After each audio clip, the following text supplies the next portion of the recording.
অনেক জল্পনা কল্পনার অবসান ঘটিয়ে অবশেষে শফিকের স্ত্রী অর্থাৎ ওই মেয়েটি মুখ খুলেছে। তিনি সামাজিক যোগাযোগ মাধ্যমে অর্থাৎ সংবাদ মাধ্যমে এসে কিছু কথা বলেছেন।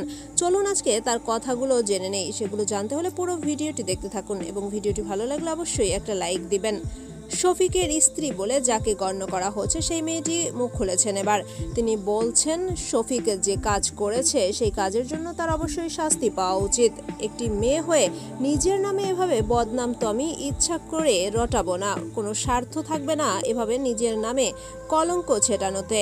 তিনি আরো বলেন, ভারতীয় আইনের উপর আমার সম্পূর্ণ ভরসা আছে, তারা সঠিক তদন্ত করে অপরাধীকে সঠিক বিচার করবেন। তিনি আরো বলেন, সামাজিক যোগাযোগ মাধ্যমে বিভিন্ন ধরনের কুৎসা না রটনা করে আদালতে কি প্রমাণিত হয়, পুলিশি তদন্তে কি রিপোর্ট আসে সেই জন্য অপেক্ষা করুন, তাহলে বুঝতে পারবেন কে আসল দোষী।